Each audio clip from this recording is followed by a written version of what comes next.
va commencer parce que je vois que le temps tourne. Bonjour à tous et bienvenue dans ce webinaire organisé par Néologie en partenariat avec le cabinet Ectelion. Bonjour à Je tous. suis Hélène Merci. Gattard, Startup Manager Financement à Néologie.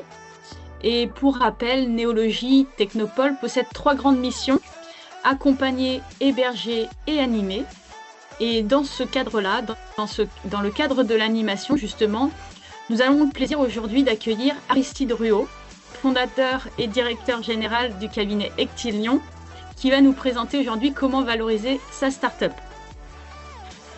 Alors au programme de ce webinaire, Aristide va nous partager son expertise à travers 3 grands points: la compréhension des différents stades de développement d'une start-up, l'adaptation des méthodes d'évaluation à chaque étape, et ensuite on verra un cas concret d'évaluation, notamment pour une start-up early stage, ce qui nous intéresse le plus, nous, au sein de Néologie. N'hésitez pas à poser vos questions dans le chat. Sachez que vos questions seront ensuite relayées à Aristide. Et je vais d'ores et déjà lui souhaiter la bienvenue pour qu'il nous présente, voilà, pour qu'il nous présente comment valoriser sa start-up. Bon, déjà, Hélène, merci pour l'invitation. Honnêtement, c'est un plaisir d'être là aujourd'hui et de pouvoir aider l'ensemble des participants dans le cadre de l'évaluation d'une start-up. Je propose, on va directement commencer. Et là, je ne sais pas si vous voyez mon écran, mais normalement, oui, vous voyez mon écran. Oui, on le voit bien. Allez, c'est super. Alors, on va directement commencer par la présentation de mon cabinet. Alors moi, je me présente Aristide Ruot. Voilà, j'ai fondé le cabinet d'affaires Ectelion qui est situé en Suisse. Donc le cabinet, on est spécialisé en quoi? On est spécialisé en fusion et acquisition, en levée de fonds, évaluation d'entreprise, bien sûr, évaluation de start-up, évaluation d'actifs intangibles, actifs intangibles, donc brevets, marques, logiciels, etc. Évaluation d'instruments financiers, BSA, BSPCE, et ça pour mes clients français, ainsi qu'en due diligence financière et en structuration.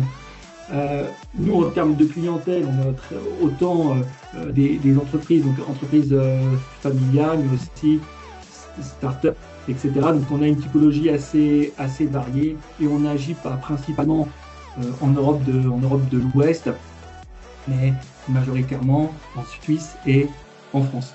Nous, on se considère, alors, cabinet d'affaires comme un one-stop shop, ça veut dire qu'on sait à peu près tout faire. Voilà, donc là, par exemple, pour vous donner une petite idée, actuellement, on accompagne une start-up dans le médical et dans l'IA, autant dans sa levée de fonds que dans la création de sa joint venture. Donc, en fait, on est adaptable. Donc, on va tout de suite rentrer en matière. Déjà, l'évaluation de start-up, comment est-ce que ça se passe? Comment déjà on va cadrer les choses? Quand moi, en fait, on vient me voir, quand on vient me voir, déjà, j'essaie de définir quel est l'objectif de la mission, quel est le rationnel de l'opération. Ainsi, moi, je vais être amené à comprendre, est-ce que c'est un enjeu fiscal, est-ce que c'est un enjeu de levée de fonds, est-ce que c'est un enjeu de litige, est-ce que c'est un enjeu d'arbitrage, un enjeu de risque, etc. Pourquoi? Parce que déjà, en premier lieu, ça va influer directement sur les méthodes de valorisation et plus globalement l'évaluation qu'on va mettre en place. Voilà. Ensuite, on va tout de suite aller, donc au-delà du fait du rationnel, du mandat, du rationnel et en gros du contexte de l'évaluation. Ici, il faut bien comprendre qu'on va adapter les différentes valorisations et l'évaluation en général par rapport au stade de développement de la société ou bien de la start-up. Ici, bien sûr, là, c'est un schéma assez concis, assez court, qui n'est pas non plus exhaustif. Donc, on commence en 1 avec le early stage. Ici, bien sûr, on vient à peine de créer start-up ou la société, ou bien on va la créer, on a des idées, on commence à mettre une équipe en place, mais on n'a rien de tangible, justement, pour permettre de faire une évaluation de ce type de société-là. Ensuite, quand on est un petit peu plus assis et quand on commence à avoir des indicateurs observables ou une légère traction économique, là on va parler de seed, et moi ce que j'appelle série A, mais qui en fait fait référence à un tour de financement, là on est plus dans la start-up assise, dans la start-up structurée, dans de la croissance et dans du développement. Et là vous comprendrez très bien qu'entre une série A et une startup early stage, on ne va pas du tout appliquer les mêmes méthodes de valorisation et même d'évaluation en général. Pourquoi? Parce qu'ici, en fait, on va passer d'une situation, d'une entité où on n'a aucun historique financier ou un historique financier extrêmement faible, donc ce qui va poser des problèmes, et ça on le verra par la suite, notamment, et de ce que je vois souvent, faire un DCF sur une startup early stage, je veux bien, mais quand on creuse un petit peu, par rapport aux hypothèses, par rapport aux scénarios, par rapport aux différents coûts, on s'aperçoit très vite qu'on va dans le mur et que si la startup dévie légèrement de ces hypothèses, alors là, le fait est que la valorisation par la méthode DCF ne tient pas. À l'inverse, la série A, ici, on aura déjà des marqueurs, des KPI, des indicateurs qui seront beaucoup plus robustes. Et donc, on pourra tout à fait ajuster, par exemple, un DCF, et même qui sera beaucoup plus adapté à cette situation-là. Voilà. Donc, pour aller dans le sujet, approche et méthode de valorisation et plus largement d'évaluation par type de phase, par type de stage. Alors déjà, en préambule, on va définir la différence entre une évaluation et une valorisation. Dans le langage commun, on dit un petit peu les deux. J'ai valorisé mon entreprise à temps, j'ai évalué mon entreprise à X. En fait, ce qu'il faut dire, globalement, on utilise les méthodes de valorisation pour faire une évaluation. En gros, en somme, la valorisation, ce sont les outils qui vous permettent de construire une évaluation. Voilà. Donc, on va commencer ici par la première étape, early stage. Alors, early stage, moi, ce que je recommande et ce que je vois principalement, il faut utiliser trois méthodes principales qui sont 1. La méthode Berkus, 2. La méthode Scorecard et 3. La méthode Risk Factor. Globalement, on ne va pas aller dans le détail maintenant, on ira dans le détail plus tard. Qu'est-ce que c'est? Ces méthodes, en fait, ça correspond à une approche qualitative de la société ou de la start-up. Pourquoi? Vous l'aurez compris. Ici, on parle de phase et de stage où l'entreprise ou la start-up elles n'ont pas d'historique financier, ou même elles se reposent sur des schémas et des indicateurs financiers basés sur des hypothèses. Donc, en réalité, il est très difficile et même compliqué d'établir une valorisation et une évaluation sur un objet, sur des bases financières. D'où l'idée de faire une approche qualitative et après aller un petit peu plus loin, avoir une approche par comparaison. La méthode Berkus, elle va dire, ok, on va aller voir en gros les forces et faiblesses de la société, tant dans son management, dans son organisation, etc. La méthode Scorecard, donc la méthode centrale, ici, on va aller en réalité aller voir différentes sociétés, différentes startups qui ont réalisé des levées de fonds avec des critères extrêmement spécifiques, comme par exemple un critère de taille, un critère de lieu. Par exemple, vous n'allez pas me comparer une startup qui lève des fonds aux USA et une startup qui lève des fonds en France ou en Suisse. C'est pas du tout le même environnement économique, c'est pas le même dynamisme financier, etc. Et ensuite, la troisième méthode, en fait, la méthode des risques facteurs, en fait, qui va reposer sur la méthode scorecard, où là, en fait, on va aller ajuster par rapport à des facteurs de risque ce scorecard. Et en réalité, vous l'aurez compris, globalement, ce sont des méthodes qualitatives, des méthodes que certains pourraient qualifier de subjectifs, mais en réalité, ça s'appuie sur des grilles qui sont prédéfinies, et c'est là où il faut être assez clair sur qu'est-ce qu'on va mettre en gros en plus et en moins dans la valorisation et dans l'évaluation globale de ce type de start-up. Ensuite, on passe au seed. Alors là, comme je l'ai dit tout à l'heure, en seed, généralement, vous avez déjà un léger historique financier, vous commencez à avoir une traction commerciale qui est suffisamment puissante, une équipe qui commence à être, et même qui avait déjà été structurée avant, mais qui probablement a été étoffée. Donc là, on peut partir sur des méthodes à la fois comparatives et des méthodes financières. Sans trop aller dans les détails ici, parce que là, c'est pas le sujet, parce qu'ici, on est vraiment sur du early stage. Ici, on a globalement trois méthodes, même quatre. Moi, j'en ai mis trois, mais voilà. On va commencer déjà par la méthode de venture capital. La méthode de venture capital, c'est quoi? C'est une méthode de valorisation qui consiste à dire, OK, moi, en tant qu'investisseur, je rentre à une date T et à un tarif X. Je veux ressortir avec un multiple de temps, donc l'évaluation est de Z. Voilà. Donc là, en fait, on va se baser sur la sortie de l'investisseur. Ensuite, bien entendu, on va se baser sur une méthode comparative, soit par rapport à des multiples de marché, on va directement aller valoriser la startup seed via des multiples que l'on a trouvés sur le marché, mais aussi on va les comparer, les différentes transactions. Et enfin, les méthodes probabilistes, ça veut dire quoi? Ici, on peut commencer à établir, par exemple, l'un des CF avec plusieurs scénarios et plusieurs scénarios de développement.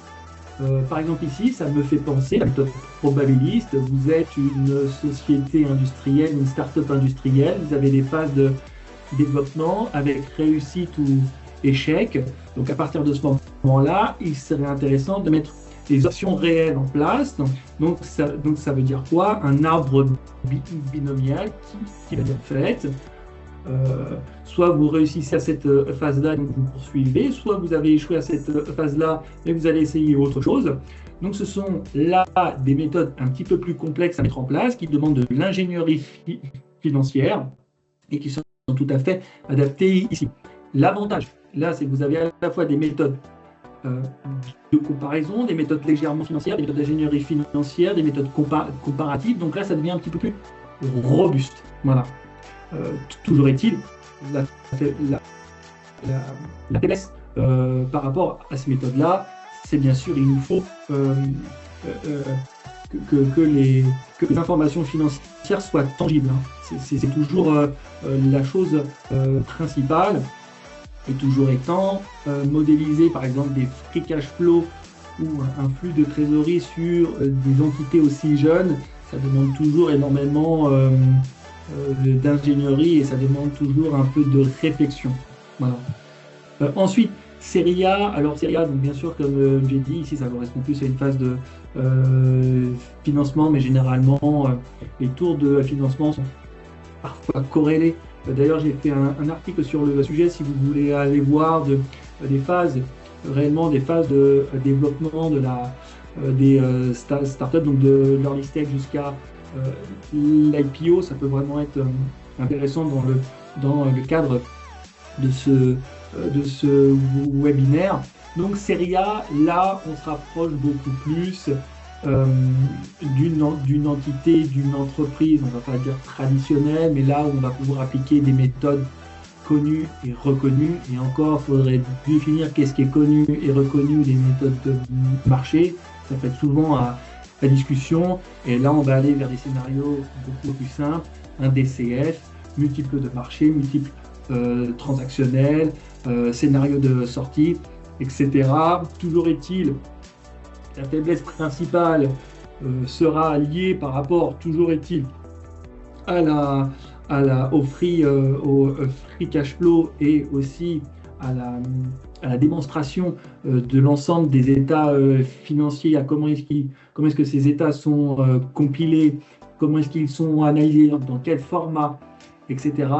Donc là, en réalité, on passe beaucoup plus vers une analyse financière, mais aussi qualitative, parce que c'est toujours aussi important d'avoir une analyse de l'organisation, etc. Mais là, on passe sur une analyse, on va dire, standard et traditionnelle, qui sont fondées sur les performances réelles et les performances de marché de la startup.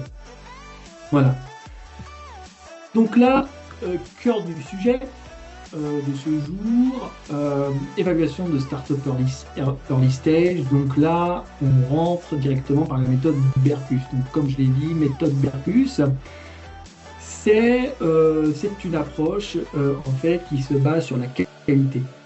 En fait, quel score, quelles notes, on va les donner par rapport à différents critères, par rapport à différents facteurs. On va ici prendre en compte le risque, le facteur technologique, le facteur des marchés, le facteur de traction commerciale, le facteur différenciant, qu'est-ce qui va différencier cette société, cette start-up d'une autre, etc.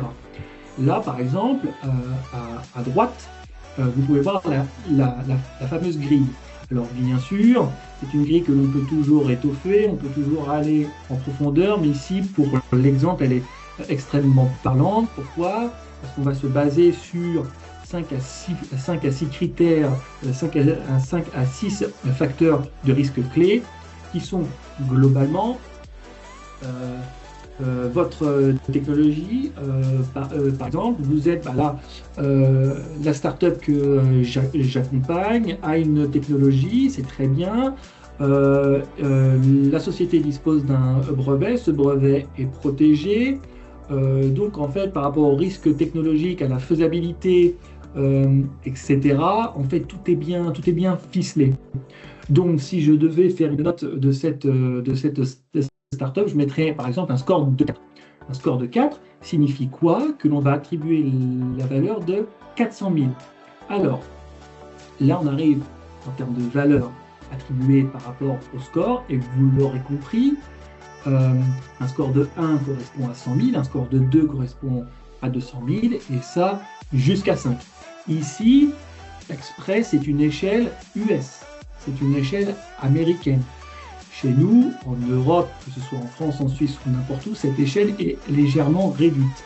Pourquoi? Comme dit précédemment, on n'a pas le même dynamisme économique, on n'a pas les mêmes ressorts financiers, on n'a pas les mêmes choses. Bref, globalement, les dynamiques ne sont pas identiques. Et moi, par rapport à ma pratique de marché, je remarque que les valeurs attribuées vont de 0 à 400 000, de 0 à 250 000.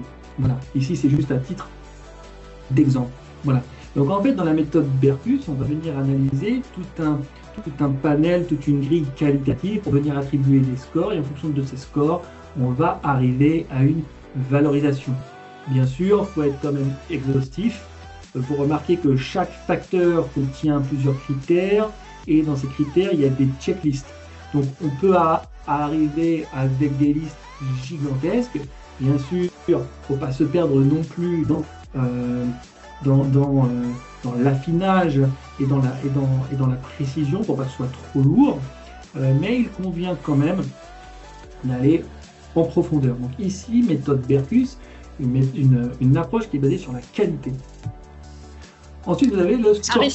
Aristide, on a une question, on a une main levée. Oui, bonjour. Bonjour, c'est moi, Damien. Merci Aristide pour la présentation. Oui. Est-ce qu'on peut revenir sur la slide précédente, s'il vous plaît? Berkus. Méthode Berkus. Oui, alors ça serait sur le risque d'exécution, par exemple. Oui. En fait, moi, en voyant tout ça, je me demandais juste où est-ce que se situe la base client, le nombre de clients payeurs ou pas. Est-ce que c'est le track record dans le risque d'exécution? Est-ce que c'est à prendre en compte ou pas, en fait, finalement? Bien sûr, bien sûr.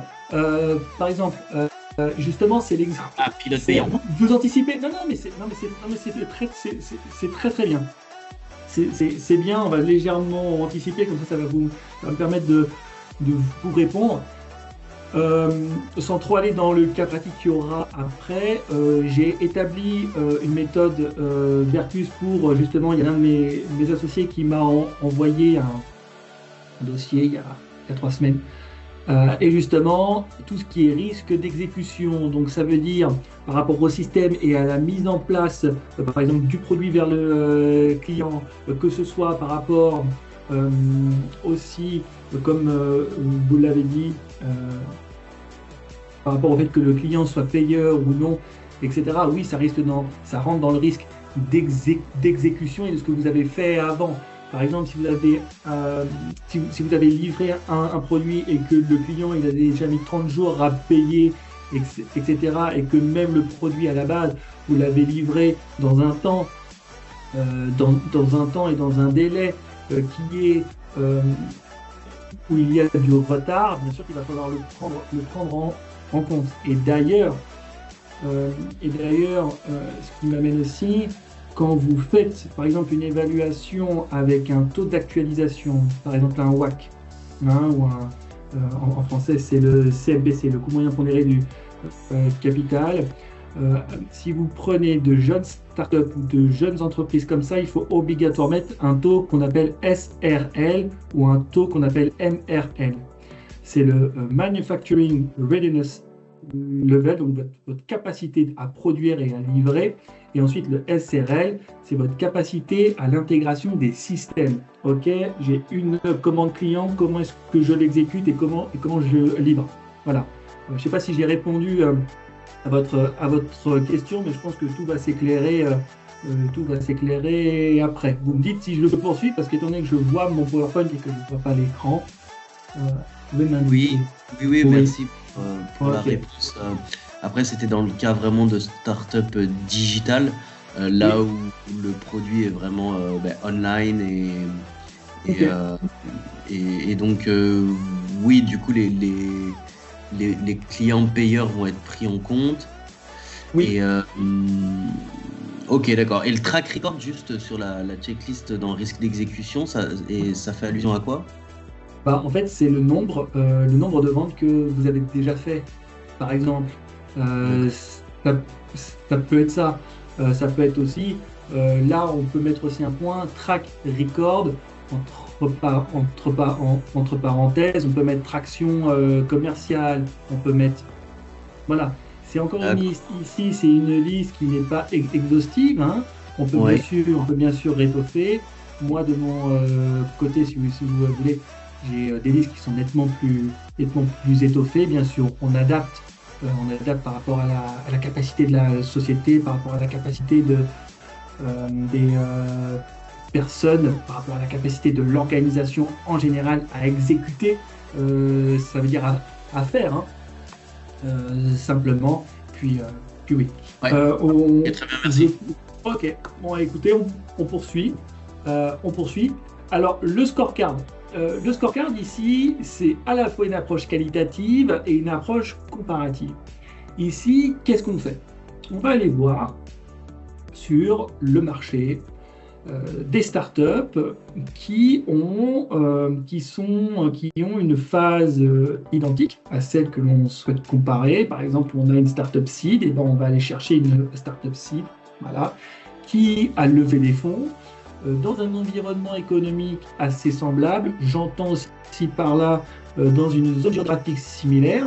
Comme je l'ai dit en préambule, allez pas me comparer, et même que ce soit pour là ou même pour une évaluation d'entreprise standard dans votre échantillon, hein, toute chose égale par ailleurs.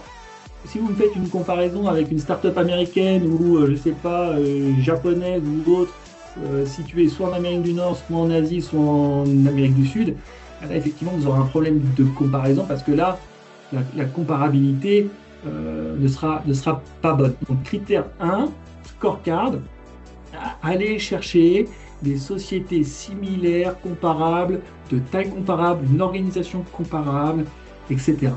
Donc ici, de la même manière que le Bercus, on va aller comparer. OK. On va dire, OK, par rapport à cet échantillon de start-up comparable, où est-ce que je me situe? Bon, par rapport à l'équipe, par rapport à mes produits, par rapport à la concurrence, est-ce que j'ai des facteurs spécifiques, des facteurs différenciants, etc. Par rapport au score que l'on va établir, ce score va être pondéré par rapport à un poids. Ici, on va donner plus de poids par rapport à l'équipe. Ce qui est encore logique, vous allez me dire. Pourquoi? Parce qu'en fait, on n'a pas encore de critères financiers. Je rappelle qu'on est en early stage où les critères financiers sont extrêmement faibles. Donc, on va dire, OK, l'équipe, elle est par rapport à la startup que l'on compare. Par rapport à la startup que l'on compare, on est plus ou moins performant. Par rapport à notre produit, on a un produit qui est différenciant. On a déjà commencé à percer sur le marché où il y a déjà notre offre paraît être acceptée par le marché. On commence à avoir une demande, donc on peut avoir un score supérieur à 100 ou inférieur à 100. Globalement, par rapport à ces critères, ces facteurs, ce score et les différentes pondérations, on va ici arriver à une valorisation. Donc, comme vous l'avez compris, le scorecard, ici, on va dire OK, on va comparer de manière qualitative et on va comparer aussi de manière, on va comparer à une société similaire. Donc, déjà, en fait, on arrive à avoir un benchmark, un échantillon où on va permettre d'apprécier une valeur par rapport à ce qui se fait. Donc, cette méthode est assez intéressante parce qu'elle cumule deux critères. Il en manque un troisième, bien sûr, un critère financier. Mais déjà, à ce stade, c'est quand même déjà bien. Ensuite, risk factor. Risk factor, qu'est-ce que c'est? On va prendre la méthode scorecard, donc vue précédemment, et on va dire, OK, je me suis comparé, très bien, je suis plus ou moins performant par rapport à l'échantillon et par rapport aux sociétés et aux startups que j'ai observées. Mais toutefois, on va apprécier un risque. Là, vous avez du coup en bas une grille simple, voilà. Et là, en fait, on retrouve un petit peu ce que l'on retrouve dans le Bercus, à la fois donc les risques technologiques, le risque d'exécution, le risque opérationnel, le risque de gouvernance. Et en fait, par rapport à ces différents risques, on va dire, OK. En réalité, par exemple, au hasard. Je suis une jeune start-up manufacturière, et en fait je suis assez capitalistique. Donc en réalité, mon risque de liquidité il peut être quand même grand. Donc là par exemple dans l'ajustement, donc point 6 en bas à droite, j'aurais dû mettre moins 250 000. Voilà, pourquoi? Parce que le risque factor est basé sur plus de 150 000 et moins de 150 000. Ça c'est la pratique, généralement la pratique des évaluateurs, même si en Europe, on s'aperçoit que ces ajustements, que là j'ai mis de l'ordre de 250 000, sont plus entre 100 000 à 200 000. Comme d'habitude, ce sont des méthodes de valorisation qui nous viennent principalement des États-Unis, donc il faut les adapter chez nous. Voilà. Et donc, en fait, ici, on va dire, OK, on va pondérer le scorecard par un ensemble de risques. Qu'est-ce qu'on voit? Qu'est-ce qu'on observe? Là, bien sûr, il faut être assez lucide.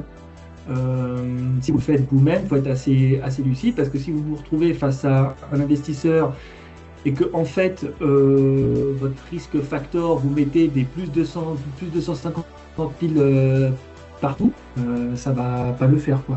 Voilà. Donc, on reprend. Alors oui, mettre 250 000 partout, faut quand même être lucide. Chaque société, chaque startup a des forces et des faiblesses. Donc, bien entendu, si vous le faites vous-même, il faut réussir à s'évaluer de manière correcte et de manière à ce que l'investisseur perçoive cela comme une auto-évaluation de manière saine. Voilà. Et là, toujours est-il, et je répète, La pratique courante est de mettre plus de 150 et moins de 150, mais en Europe, on est plutôt prudent. On est sur des échelles entre 100 000 à 200 000. Donc, si vous évaluez, mettez plus 150 et moins 150. Voilà, moi, c'est ce que j'observe dans la pratique. Ensuite, on peut aller nettement plus loin avec une grille exhaustive où là, tout comme la méthode Berkus, on va venir analyser l'ensemble de la société avec tout un tas de risques technologiques, juridiques, internationaux, etc., qui vont nous permettre d'affiner encore plus l'évaluation. Voilà. Ensuite, pour terminer sur l'évaluation des startups early stage, nous avons bien sûr la méthode par les besoins. J'entends par les besoins, c'est les coûts. Par exemple, je suis une startup, j'ai besoin de entre 450 et 650 000 euros, ou 550 000 francs. Je souhaite ouvrir mon capital à hauteur de 15 à 20%. Là, implicitement, mon évaluation sera à peu près de 3 millions. Ici, je vous ai fait un exemple à droite. Ici, par exemple, j'ai un besoin de 500 000 francs que j'ai évalué. Voilà, j'ai besoin de développer mes produits, prise en compte du salaire des fondateurs, besoin de marketing, etc. En tout, 500 000 francs. Et moi, sur ces 500 000 francs, je peux ouvrir le capital de ma société à hauteur de 10%. Ce qui me fait une évaluation tout de suite, évaluation implicite à 500 000 francs ou 500 000 euros.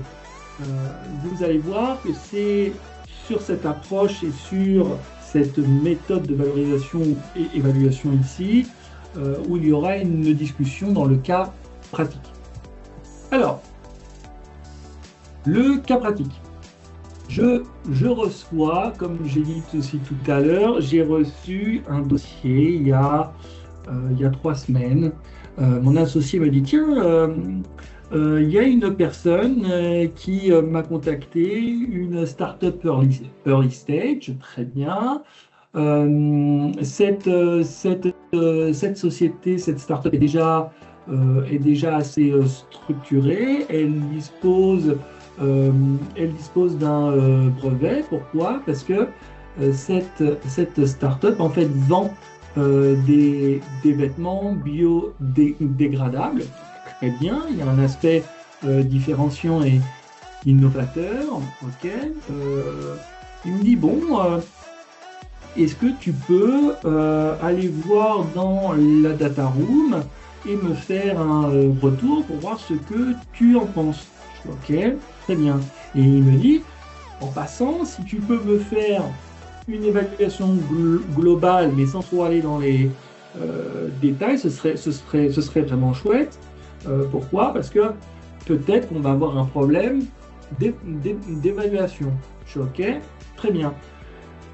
Je rentre dans la data room. Déjà, je vois c'est une data room assez structurée. Déjà, c'est extrêmement bien. La cap table est là, term sheet, deux dossiers finance, opération, juridique, très bien. Donc, société qui est organisée autour de 4 personnes, CEO, une personne au marketing, IT, finance. En passant, c'est une société qui vend des habits biodégradables en ligne. Elle a déjà une petite traction commerciale, donc elle a déjà réussi à vendre quelques produits. C'est très bien. Commençons l'évaluation, donc méthode Berkus. Je vois que globalement, la société tient plutôt la route. C'est extrêmement bien. Chaque personne sait de quoi elle parle. Comme dit précédemment, traction commerciale certaine. Toutefois, moi, ce qui m'a impacté, c'est que ils ont un fournisseur et leur manufacturier, donc c'est-à-dire leur fournisseur de vêtements. Et justement, ça fait partie un peu du Q&A que j'avais envoyé. je me doute qu'il y a un aspect, une puissance du fournisseur sur la société, donc ce qui vient ici impacter de manière négative. Mais bref, passons ça. On fait donc la première méthode et j'arrive à une valorisation environ de 1,6 million. Très bien, ok. Passons au scorecard. Scorecard, comme je l'ai dit tout à l'heure, on va aller voir ce qui se fait. Et là, j'observe qu'il y a deux startups qui ont récemment levé des fonds, qui sont dans le même stade de développement et dans un pays pas si lointain de la France. Donc, il y a ici, somme toute, une comparaison à faire. Comparaison n'est pas raison, donc là, il va falloir mettre un score en place et par rapport à ce score, il va falloir le pondérer. Donc là, tout de suite, on voit que dans la valorisation de référence, donc en haut à droite, on arrive à peu près à une moyenne à 2,5 millions et en bas, avec la pondération, on arrive à 2 millions. Ok, donc en fait, par rapport à la méthode Berkus et par rapport à la scorecard, on est entre un intervalle entre 1,6 million et 2 millions. Ensuite, on applique le risque factor au scorecard. Là, en fait, on observe que la société a pas mal de facteurs négatifs, comme je l'ai dit tout à l'heure, par rapport donc, au point 4, par rapport au risque de fabrication. Est-ce que le fournisseur, le manufacturier, a un impact certain sur la société? Est-ce que c'est assez différenciant, etc. Moi, en plus, je peux me permettre de faire ce genre d'évaluation là parce que juste pour vous dire, ouvrir un Shopify et vendre des vêtements différenciants, ça va quand même assez vite. Donc en fait là tout de suite on observe une légère décote par rapport à ce qui se fait, mais on remarque qu'on arrive en fait en bas à droite à 1 450 000, ce qui n'est pas loin du Berkus. On arrive in fine à un intervalle entre 1,5 million et 1,7 million, avec un scorecard plus haut.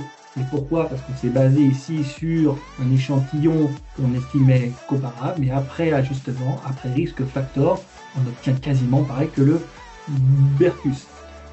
Je vous ai mis à droite la moyenne de l'intervalle, donc 1,6 million, c'est quelque chose que je ne fais pas. Normalement, je donne toujours un intervalle. Pourquoi? Parce que si vous souhaitez lever des fonds, il faut toujours parler en borne et en intervalle. Si on donne un chiffre pur, un chiffre fixe, on va se focaliser sur cette valeur-là.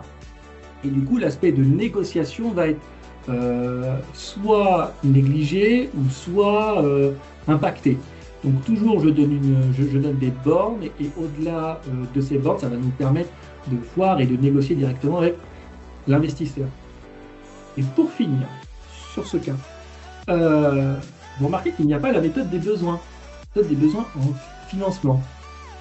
Pourquoi? Parce que quand j'ai fait ma due diligence, il y avait un superbe business plan, très bien, c'est magnifique, sauf qu'il y avait des coûts. Alors cette personne disait, ok, moi j'ai besoin entre 400 000 et 600 000 euros, j'ouvre entre 17 et 20% de mon capital, donc ça évalue tout de suite, directement, comme on l'a vu. La société a 3 quelques millions, on est entre 2,8 millions et 3,2 millions. Bon, c'est très bien. Sauf que quand on va dans les coûts, on s'aperçoit que les 3 quarts, 60%, 70% des coûts sont des coûts marketing.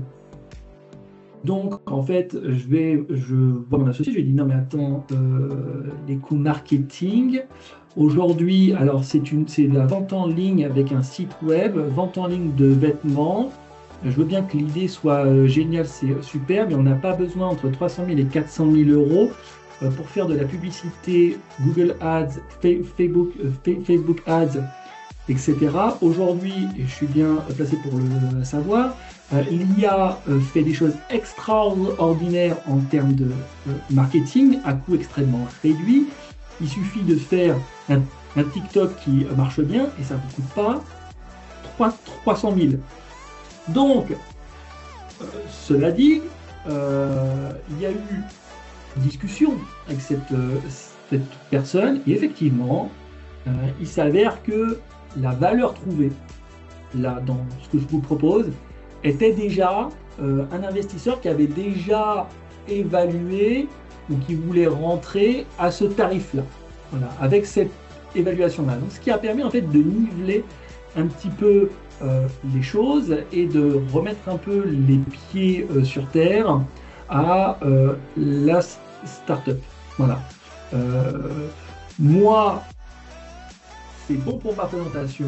Si vous avez des questions, c'est le moment. J'espère que vous avez apprécié. Et pour moi, c'était un plaisir. Merci beaucoup. Oui. Merci Aristide pour la présentation. Je pense qu'il va y avoir des questions. Comment j'arrête le partage? Voilà. Est-ce que vous me voyez? Oui, oui, c'est bon, c'est parfait. Déjà, pour reprendre la question de Damien, il y avait une question sur la localisation. On est bien d'accord que quand tu nous dis qu'il faut comparer, on parle d'un pays à l'autre, c'est-à-dire qu'on compare la France avec l'Europe, par exemple, ou la France. Exactement. Mais d'une ville à une autre, il n'y a pas de différence, on est bien d'accord? Non. On compare vraiment un ensemble géographique, généralement, à un autre ensemble. Ce qui est important, on est start-up suisse ou start-up française, il est, et même, je répète, en évaluation d'entreprise. Par exemple, j'ai fait une évaluation dans l'hydrocurage. Très bien. On ne va pas comparer une entreprise ou une start-up technologique de hydrocurage ou n'importe quoi à une autre société basée aux États-Unis, en Chine. Ça n'a rien à voir. Les systèmes économiques sont différents. L'imposition, déjà, est très différente. Donc, ça veut dire que ça impacte les performances, etc. La dynamisme économique, ça n'a rien à voir. Vous levez des fonds en Californie, ça n'a rien à voir de lever des fonds en Suisse ou en France. Ça n'a rien à voir. Donc, c'est pour ça qu'il faut vraiment avoir un ensemble géographique cohérent. Ok. Merci Aristide. Donc, la société Arconix a une question. On va libérer le micro. Je ne sais pas si tu as la main, Annie. Bonjour. Bonjour. Donc société Arconix. Moi j'ai une question sur les valorisations early stage comme ça. Comment vous prenez en compte quel est l'impact de cette méthode de valorisation quand on veut l'utiliser sur des startups deep tech?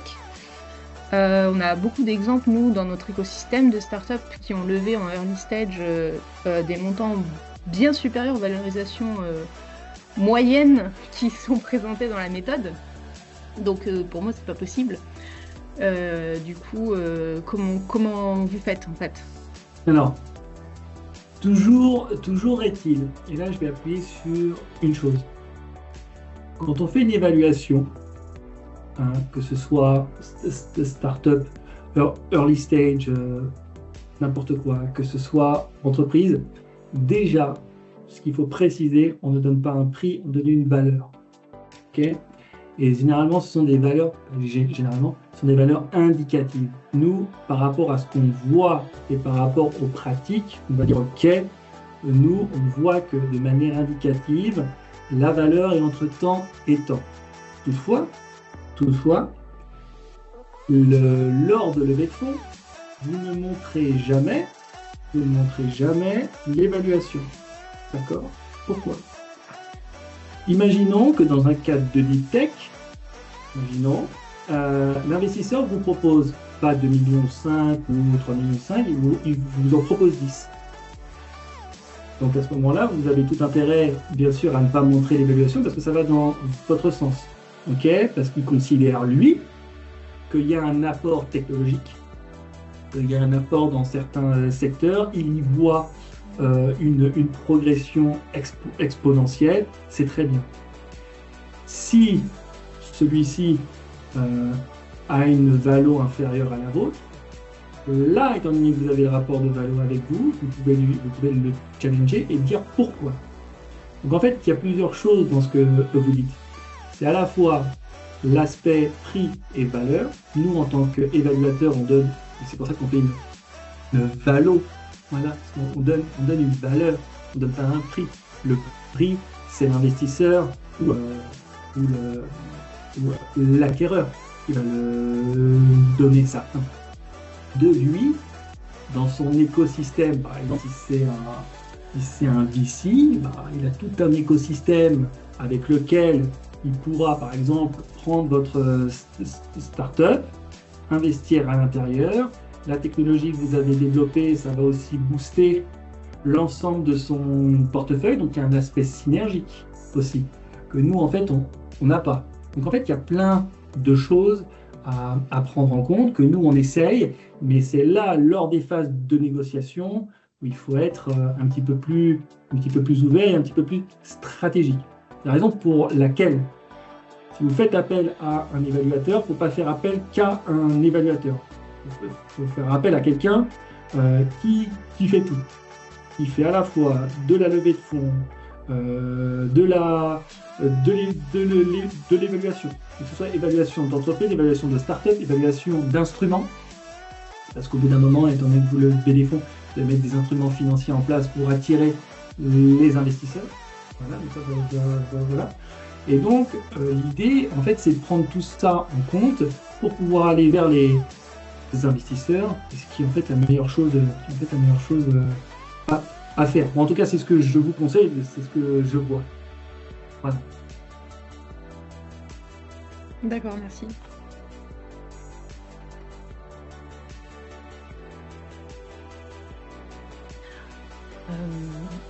Et du coup, juste peut-être pour prolonger la question qui vient d'être posée, il n'y a pas de méthodo spécifique au deep tech, c'est plus du coup un peu comme ça par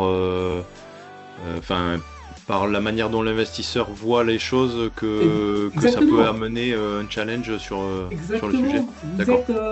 C'est exactement ça. Vous êtes early stage.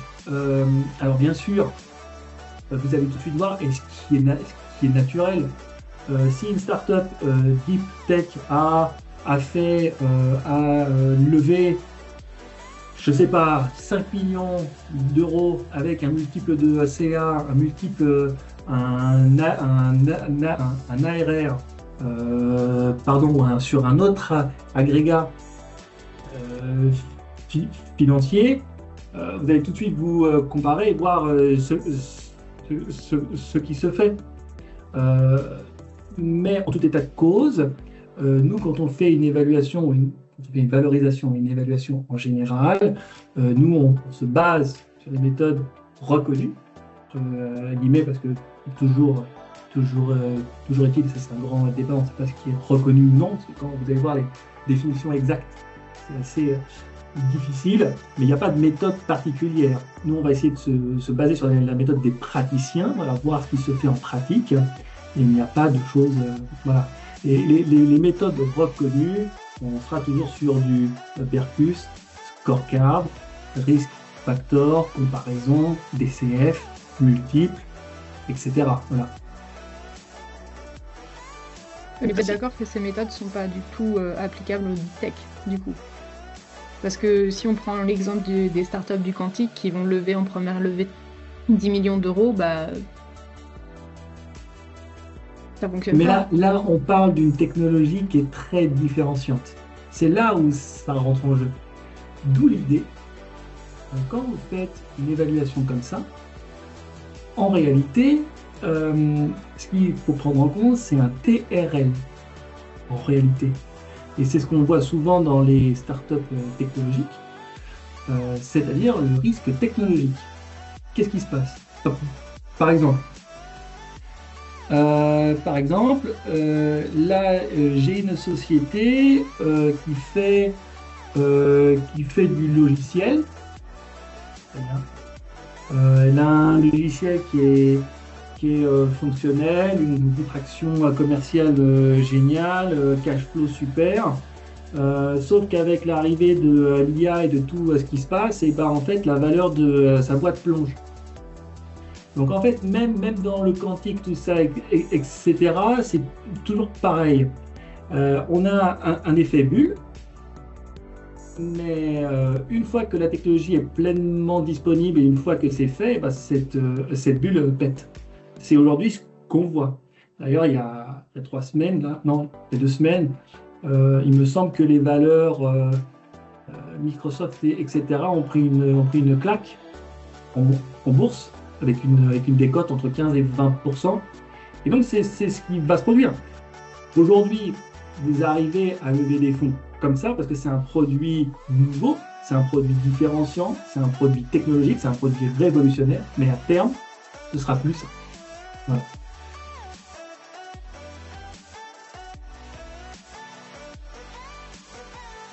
Je pense que j'ai cassé un petit peu l'ambiance. J'ai cassé le truc là.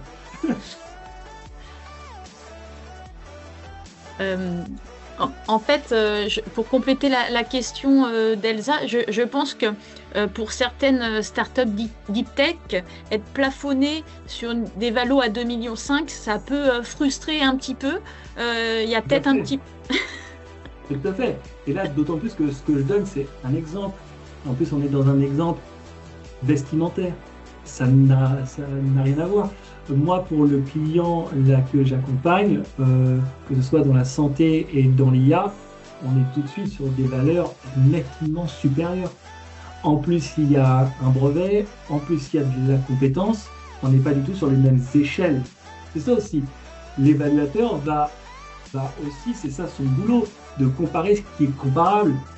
Par exemple, si moi je fais un scorecard et que je vois que en Angleterre, en Allemagne, etc., il y a plusieurs startups qui ont levé 15-20 millions à ce stage-là, bien entendu que la valo ne sera pas du tout la même. Et puis là, par le risque factor, on va essayer de prendre en compte les éléments différenciants. Bien sûr, on s'adapte. Qui pourra faire évidemment monter la valo. Ouais, tout à fait. Ok. Est-ce que vous avez d'autres questions pour Aristide? Je pense qu'on a fait le tour. Moi, j'ai une petite question, Aristide, Oui. sur la méthode des comparables de marché, où on va regarder un petit peu ce qui s'est fait sur les levées existantes sur un périmètre commun quasi similaire. Je trouve que c'est très compliqué, ça. Comment on récupère la data? Parce qu'une levée de fonds est très souvent très, très confidentielle. Elle dépend aussi de la valorisation de l'investisseur. Est-ce que c'est un investisseur sur lequel il y a de l'adossement ou pas? Est-ce qu'il y a un effet de levier? Et ça peut beaucoup changer la valorisation qui peut en être donnée. Parce que quelque part, Exactement. si ça peut apporter, si c'est complémentaire et que ça peut donner quelque chose, il y a une sorte de surenchérissement, de survalorisation un petit peu. Et c'est difficile de comparer ça en fonction des éléments. Donc ma question est de savoir, c'est comment est-ce qu'on récupère la data, comment est-ce qu'on l'analyse et comment est-ce qu'on voit, parce qu'on n'est pas dans les petits papiers, on ne connaît pas les stratégies qui peuvent être mises en place et voilà. C'est une interrogation. Alors, pour récupérer la donnée, il n'y a pas 40 solutions. Il y a soit les plateformes qui vous les fournissent. Par exemple, je pense tout de suite à Dealroom et à PitchBook. Voilà. C'est là où vous allez trouver. Ensuite, il y a ce que nous, en fait, on a à l'interne, nous. Chez nous, en fait, étant donné qu'on fait des levées de fonds, qu'on fait des transactions, etc., on a tous les multiples et toute la stratégie, en fait, des différents investisseurs et en fonction de leur typologie, en fonction de leur portefeuille. Voilà. En fait, ce qui nous permet d'aller les voir directement et de comprendre. Voilà. Ensuite, vous avez raison, et c'est là la faiblesse des méthodes de comparaison, la méthode transactionnelle ou même les méthodes boursières pour les entreprises matures. C'est pour ça qu'on fait un échantillon et après on le pondère. Ces échantillons sont souvent pondérés par rapport à un risque géographique, par rapport, est-ce que, là par exemple dans le cadre d'une évaluation d'entreprise, est-ce que c'est un investissement majoritaire, c'est un investissement minoritaire, etc. Pourquoi est-ce qu'on l'applique malgré ces points d'achoppement? Parce que ça constitue une méthode de marché. Et en fait, chez les praticiens, chez nous, il y a 3 grandes approches, normalement. Ici, donc ça va être approche qualitative, approche par les coûts, approche par le marché, approche par le revenu. Et ça, c'est ce qui est utilisé à chaque fois. Voilà. C'est pour ça qu'on la met aussi en place.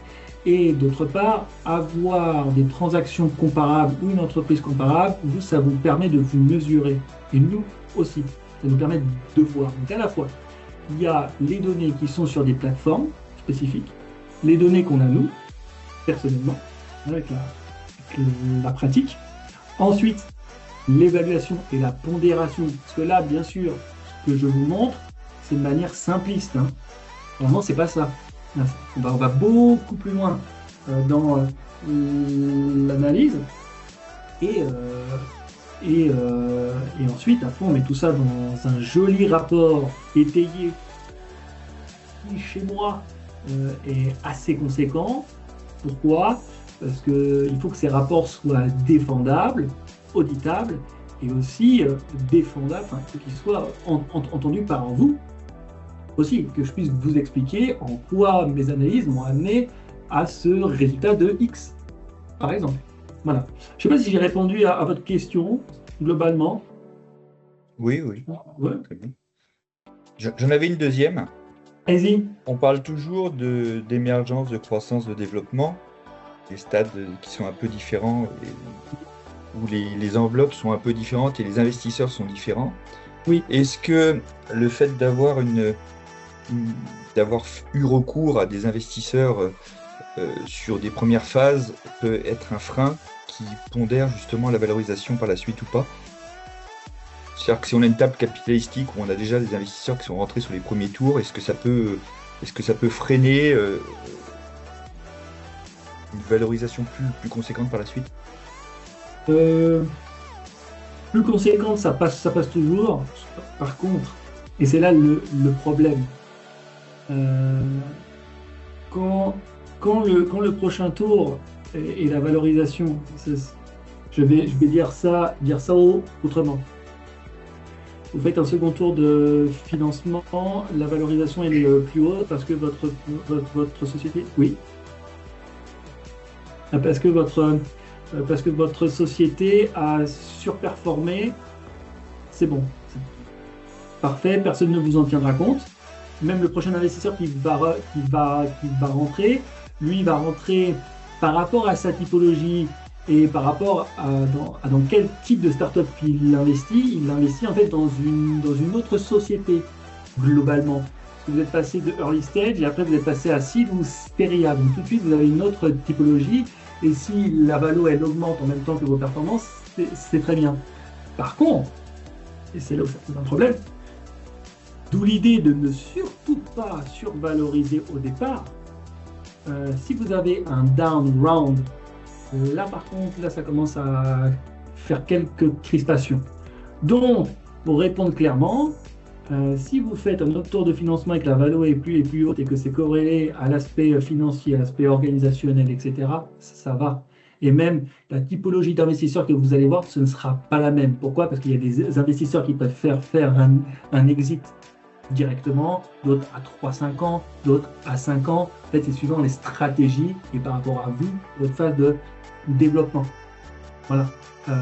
Mais par contre, surtout, moi, c'est ce que je vois souvent, ne pas survaloriser, ça, c'est le piège. Absolu. Voilà.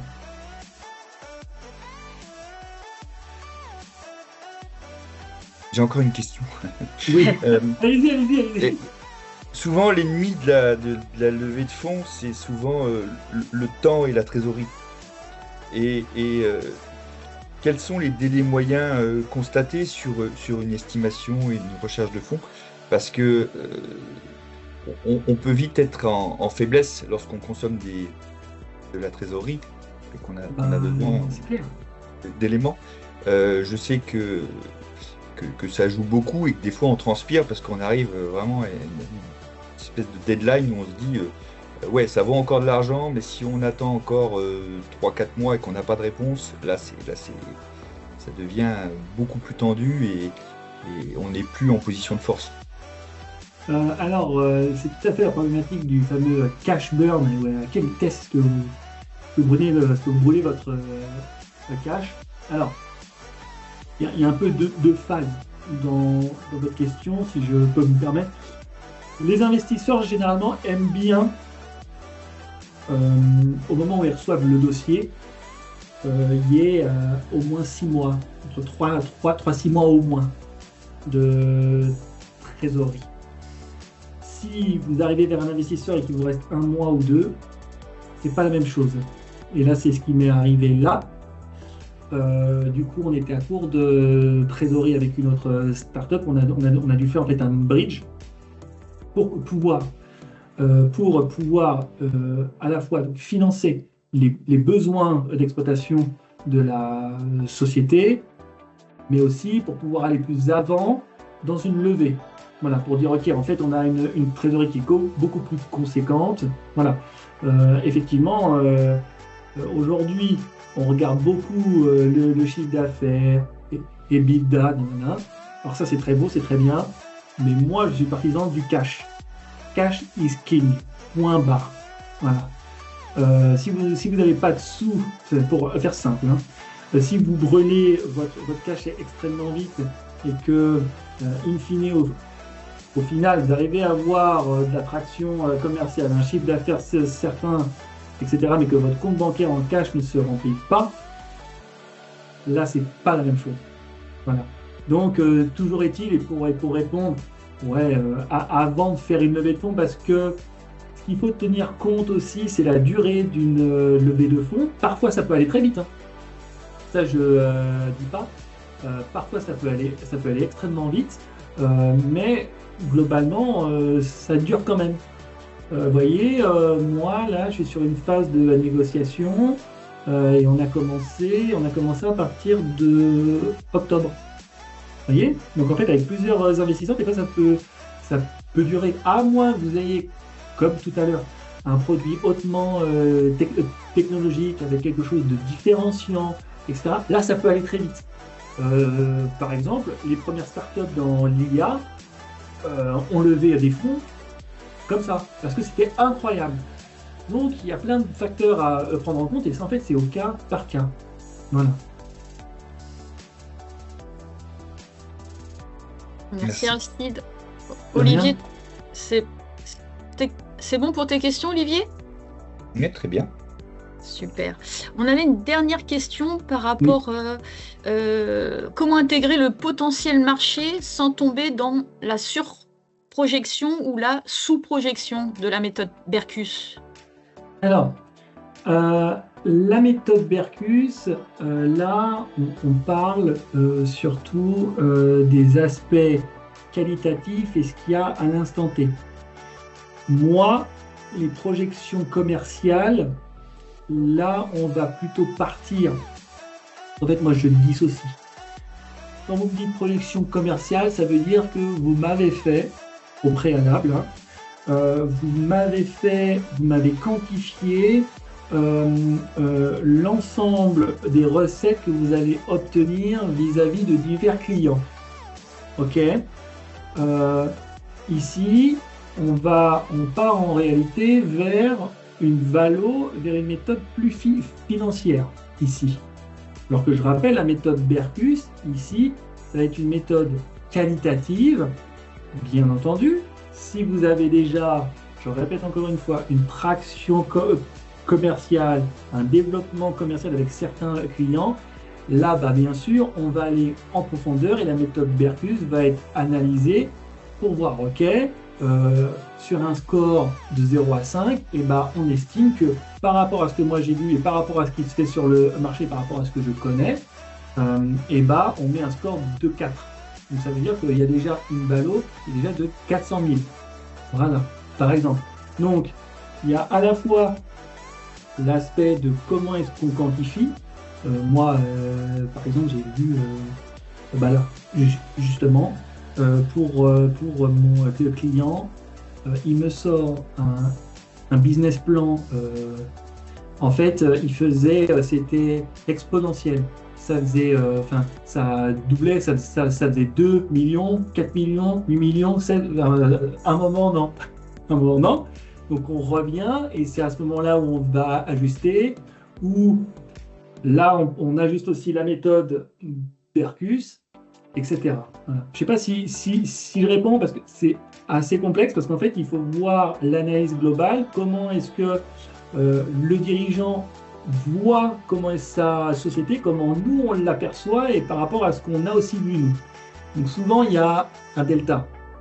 Et donc bien sûr faut ajuster ça et arriver à une évaluation somme toute correcte et qui correspond aux attentes du marché. Voilà.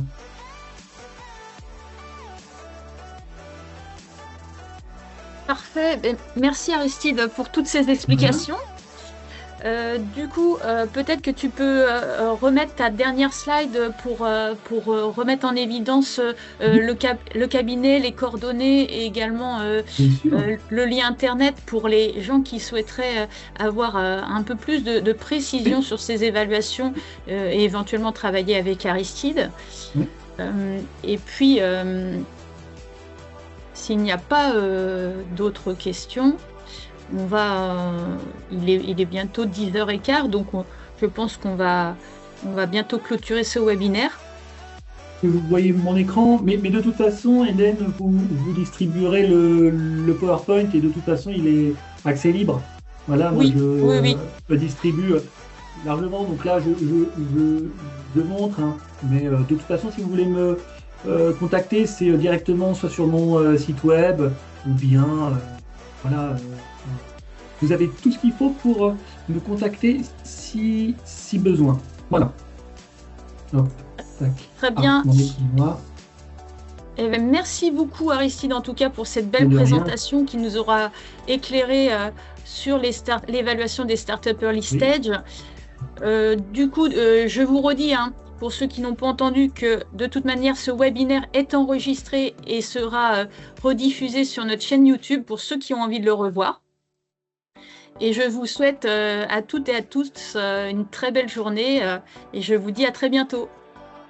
Merci en tout cas, Hélène. Merci en tout cas à tous. Très bonne journée. Au revoir. Merci bien. Bonne journée à tous. Au revoir. Au revoir. Au revoir.